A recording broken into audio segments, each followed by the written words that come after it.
Yo, what is up, Aristotle residents? Today we are now doing part 4 to What If Naruto Had Decay. This is the second to last part. The next part will be the finale, and I will hopefully be able to stitch together a movie, and yeah, things will be pretty lit. Unfortunately, it has been 2 months and 11 days since I have posted on this channel, and for that, I have to say, I have to sincerely apologize because I've been focusing a bit too much on my channel and all around anime, and doing my daily uploads and other uploads for all around anime kind of in a sense distracted me from this. Also, just other things in life that distract you. I mean, yeah, pretty normal stuff on top of the uploading. So I was doing daily uploading, and then on top of the uploading I did an all around anime. It was more like making 8 videos a week. I think I might be exaggerating there, but I think if I that's how much I did there. But yeah, I saw someone was asking for part 4 of this, and I wanted to deliver. So yeah, without further ado, guys, sit back, relax, and enjoy.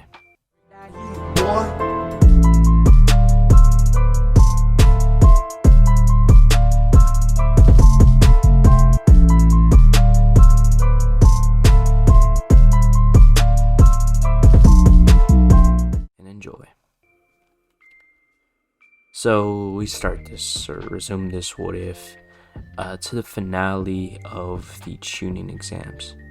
Everyone would then be, collected, and they'd be watching, getting ready for the intense fights that are about to happen, as the matchups would be Naruto versus Neji, Sasuke versus Gaara, and yeah, that'd be just the normal matchups.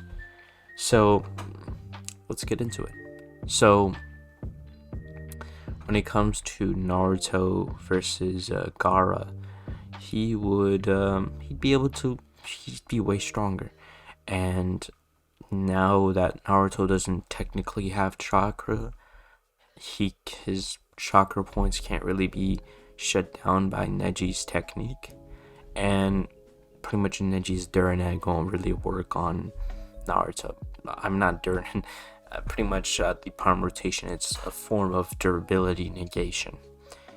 And yeah, so as the fight commences, Neji would try to hit his chakra points, in which Naruto would see this, and he would evade all of his punctures, and he would grab his wrist with 4 fingers. He would then sort of enforce his healing intent on him, as he would say in a questioning manner, sort of curious tone, but more maniacally in that sort of way. What would happen if I put my last finger here? Would your arm just be fine? Would you split in half? Would you slowly decay at the molecular level? I'm curious to see what would happen if I did that. As Neji would realize this, and he's sort of sweating because he feels like he's gonna die, pretty much. And Suigetsu and Karin are watching this, and they're sort of Karin was sort of commenting on Naruto's power. Whenever he puts 5 fingers on anything, it decays, and then also explaining his decay wave. So once she would explain his power, everyone would kind of be shocked because it was a potent power, and they don't really see how Neji would be able to win this. So Neji would quickly escape from his grip, and more like Naruto kind of let him, as he had tried to use his palm rotation on Naruto. As Naruto would put his 5 hands up, the rotation would start to make contact with his hands, but it wouldn't do anything. The rotation got decayed, as Naruto stands over Neji, who had gotten sent to the floor or knocked back on his back after the shockwave, as he had told Neji to forfeit or he was going to decay his face, as Neji would unwillingly forfeit, and that would make Naruto the winner. The next fight will be going over Suigetsu versus Kankuro, in which Kankuro would have actually, for some reason, forfeit, saying he didn't want to reveal his technique. Now, when it came to Karin versus Dosu, since Dosu was killed, Karin would just get the W. And obviously, the next fight would be Suigetsu versus Shino, but that's not coming up just yet. So Shikamaru versus Tamari, that would go relatively the same. And pretty much, wait, did I say? Honestly, I'm tripping balls. I just said Suigetsu versus Karin without even noticing. My bad. I meant to say Shikamaru versus Tamari. I hope I said that. I'm just kind of zoning out here. So Shikamaru versus Tamari would go relatively the same, as Tamari would forfeit. Now the fight I've been excited to see being Gaara versus Sasuke, now that Sasuke has the Mangekyo and sort of access to Susanoo, Amaterasu, and Amaterasu control, like flame control. I'm pretty excited to see what he has to offer to the fight. As Naruto's planning out and waiting for Orochimaru to finish doing what he does to the Akatsuki, he had a way for Orochimaru to then be taken down by Hiruzen. And he was excited. And if you're wondering what this plan is, well, you'll figure it out in the part 5, which is the finale. So, well, hopefully I'll see you then. This is the end of this part. I'm just telling you that it'll be in that video. So, once the Proctor would start the fight or commence it, Gaara would then start sending his sand towards Sasuke, as Sasuke would brutally walk by it, as he was now standing in front of Gaara, as he had unsheathed his katana and then moved behind Gaara, as Gaara's chest would then split open.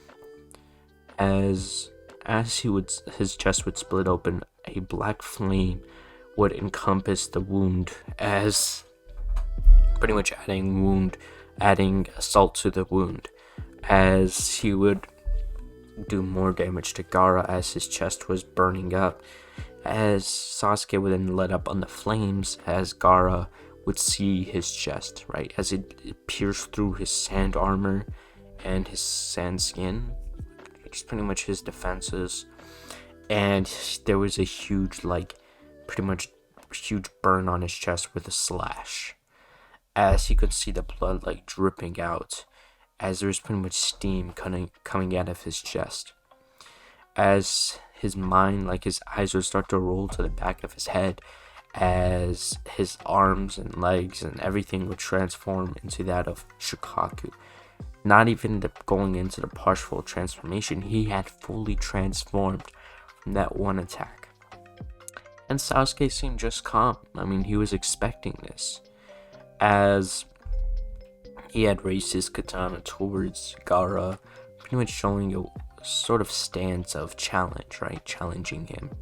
As Shukaku would then sort of go on about a rant when he's fully controlled, that he's going to kill Kurama and some other people he doesn't like, and talking about how he's now free now.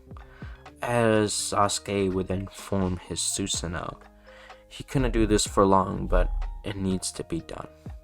As he would form the fully skeleton Susanoo, his arms, the part of Susanoo would make arms, as it would make the arrow.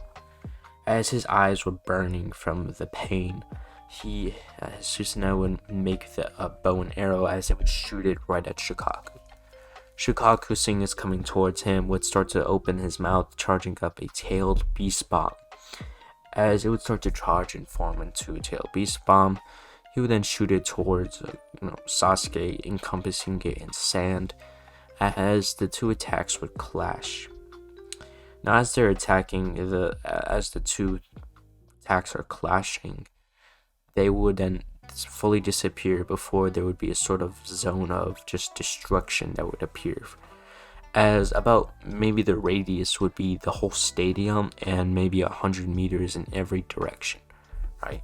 And as we know, the Susanoo era, specifically the Indro era, and Naruto's Tail Beast Bomb took out the mountains around them. I'd say you can probably count that to country level at the most. That's just on a high ball here, and more like island level at the least.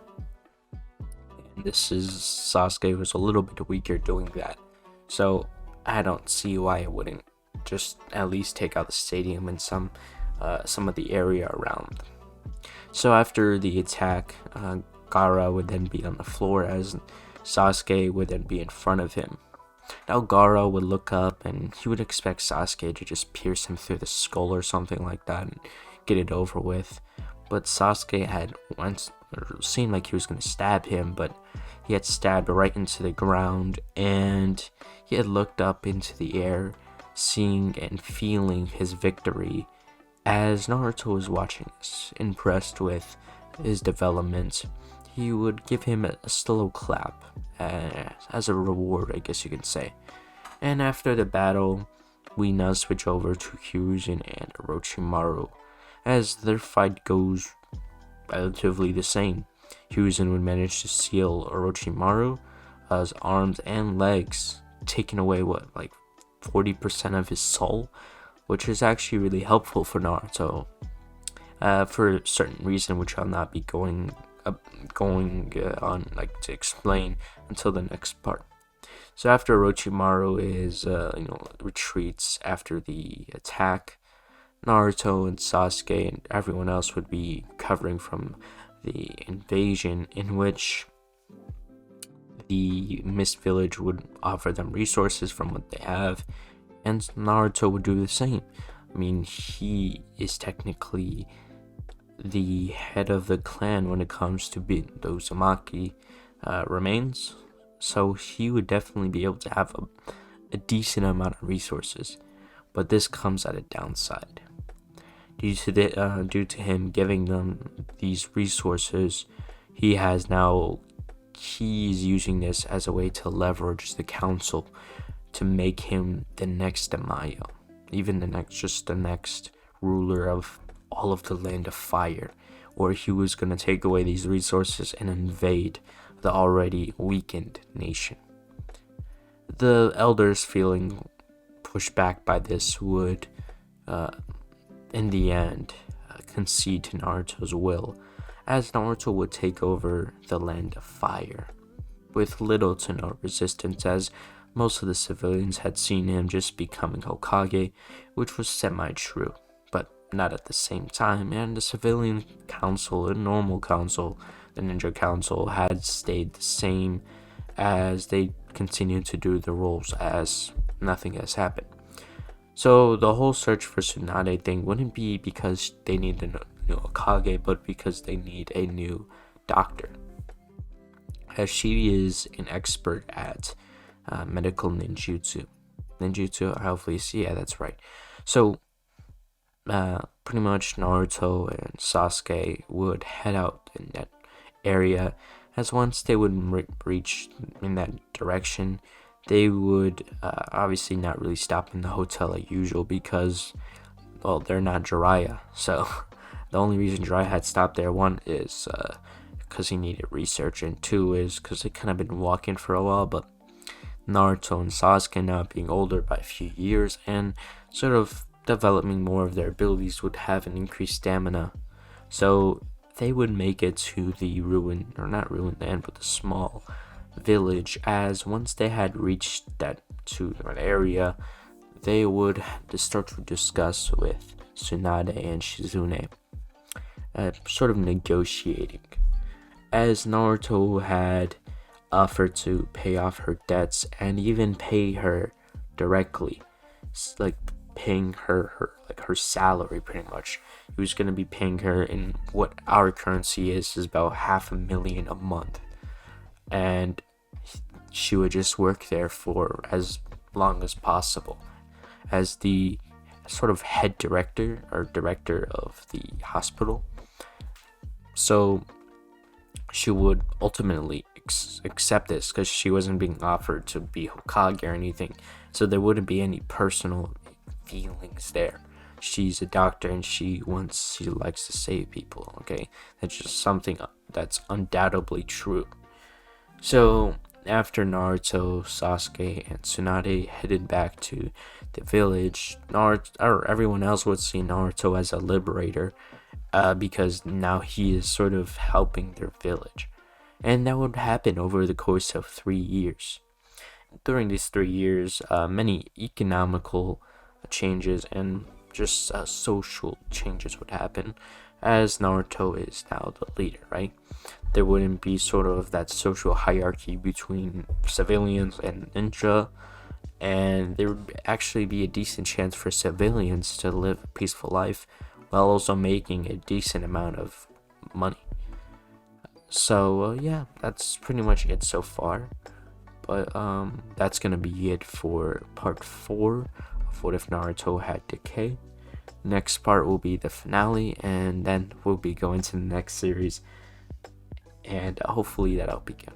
But without further ado, guys, have a good day.